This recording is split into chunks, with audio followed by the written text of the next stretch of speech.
Hallelujah. Hallelujah. परमेश्वर में आप सभी को जय मसीह की। और आज के दिन के लिए जो परमेश्वर ने बहुत खूबसूरत दिन दिया है उसके लिए धन्यवाद। इस समय के लिए तो आज का सबक है वचन, परमेश्वर का वचन।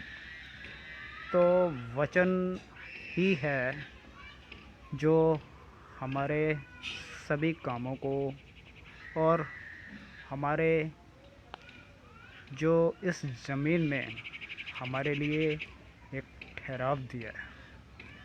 और जिसके जीवन में जो ठहराव नहीं है तो सचमुच उसके पास ये वचन नहीं है। वो है हमारे परमेश्वर का वचन। तो सबको जय मसीह के साथ इस वचन को मैं आरंभ करता हूँ। हालेलुया। और हम पढ़ेंगे यूहन्ना की 2 की 13 से 15 तक, जहाँ यहूदियों का फसह का त्यौहार जो नज़दीक था तो यीशु मसीह यरूशलेम को गए और उन्होंने मंदिर के हैकल में डंगरों को और भेड़ों को और कबूतरों को और बेचने वाले सराफों को बैठा पाया। कह लो कि जो कारोबार को चला रहे किसी तरीके से भी जो वहाँ पे ये सब काम कर रहे थे। तो फिर प्रभु ने रस्सी का कोड़ा बना के सबको उस मंदिर से बाहर निकाल दिया। हालेलुया। तो और साथ ही भेड़ों को, साथ ही डंगरों को और साथ ही सराफों को और उनकी बहियों को बिखेर दिया, तख्त पोश उलट दिए। हालेलुया। तो वचन की वो रस्सी का वो कोड़ा है जो कि हमें सचमुच वो बिखेर देता है।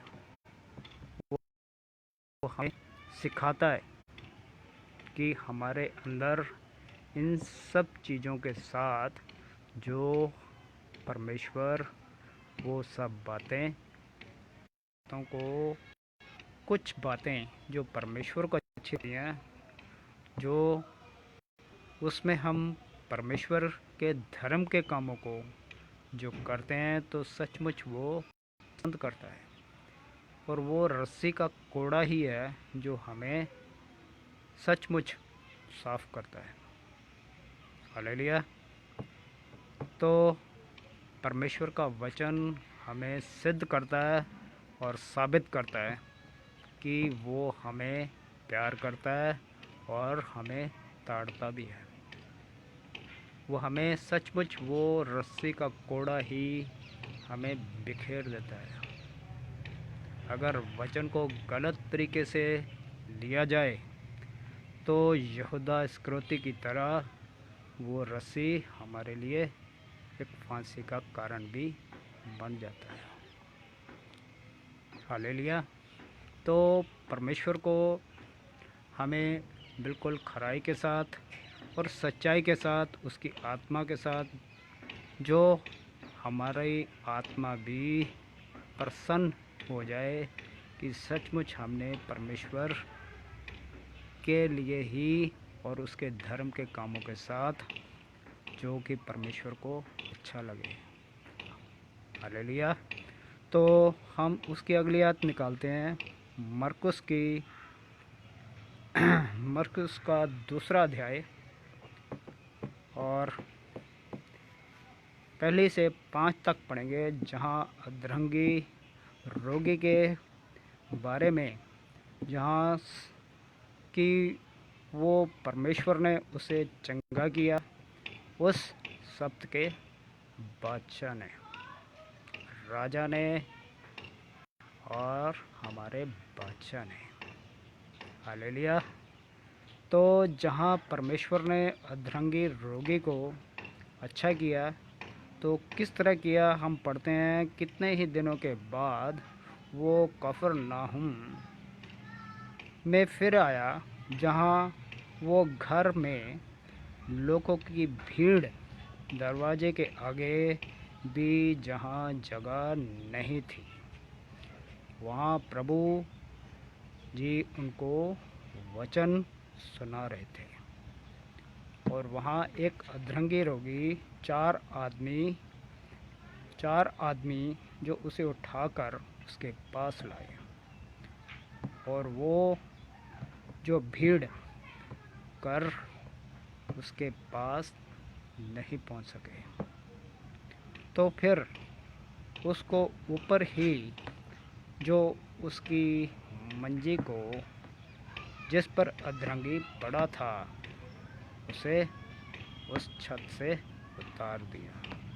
तो प्रभु ने उसके भरोसे को देखकर उस बीमार अधरंगी से कहा, है पुत्र, तेरे पाप क्षमा हो गए।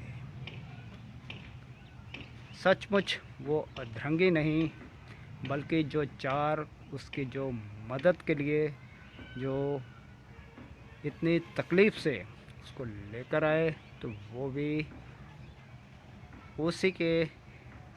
उसी का हिस्सा बने, और आशीष का जो परमेश्वर ने सचमुच उनके भरोसे को देखकर और उसे अच्छा किया, और उन्हें भी बढ़ोतरी की या आशीष दी कि ये काम बढ़े। हालेलुया।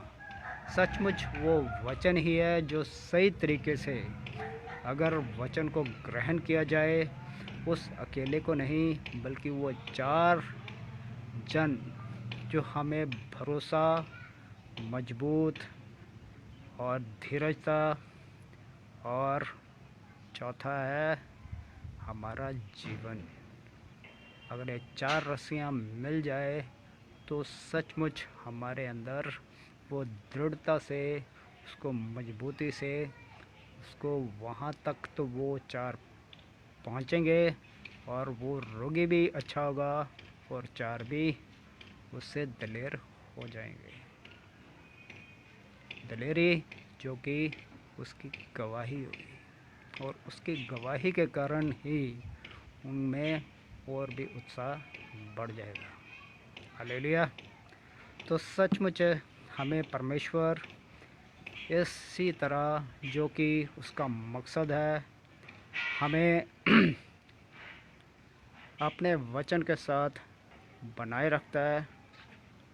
हमें वचन ही वो रस्सी है जो हम सबको बांधे रखती है, हमारे जीवन को, हमारे लक्ष्य को, जो कि हम उसकी प्रार्थनाओं से, उसके वचन के साथ, और हम उनके उपदेशों को अपने जीवन में लागू करते हैं।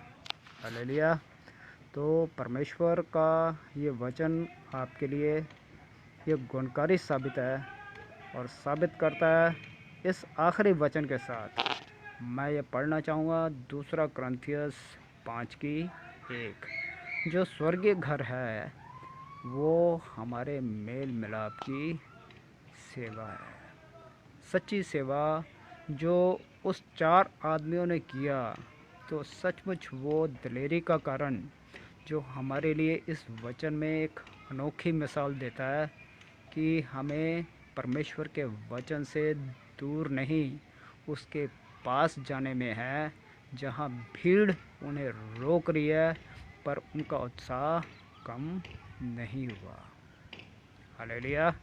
तो इस वचन में हम देखते हैं, पहले उसी की आयत में 2 कुरिन्थियस 5:1 पढ़ते हैं, तो हम जानते हैं कि हमारा तंबू जैसे घर जो ज़मीन में बनाया है, वो बिखर जाएगा, ख़त्म हो जाएगा, वो ख़त्म होगा। तो एक घर हमें मिलेगा जो बिना हाथ लगाए अटल, और वो स्वर्ग में बनाया है, वो है हमारे परमेश्वर का वचन, जो सचमुच हमारे लिए वो तैयार करता है। अपने चेलों से जो वादा किया है तो परमेश्वर हमें वो मुकुट जो उस दौड़ तक उसको जीतेगा, वो सचमुच उसका वो फतेहमंद और जेतू कहलाएगा। हालेलुया। तो परमेश्वर के वचन के साथ बने रहें, उसके साथ चलें पूरी सच्चाई से, आत्मा के साथ। और आप सबको जय मसीह की। हालेलुया।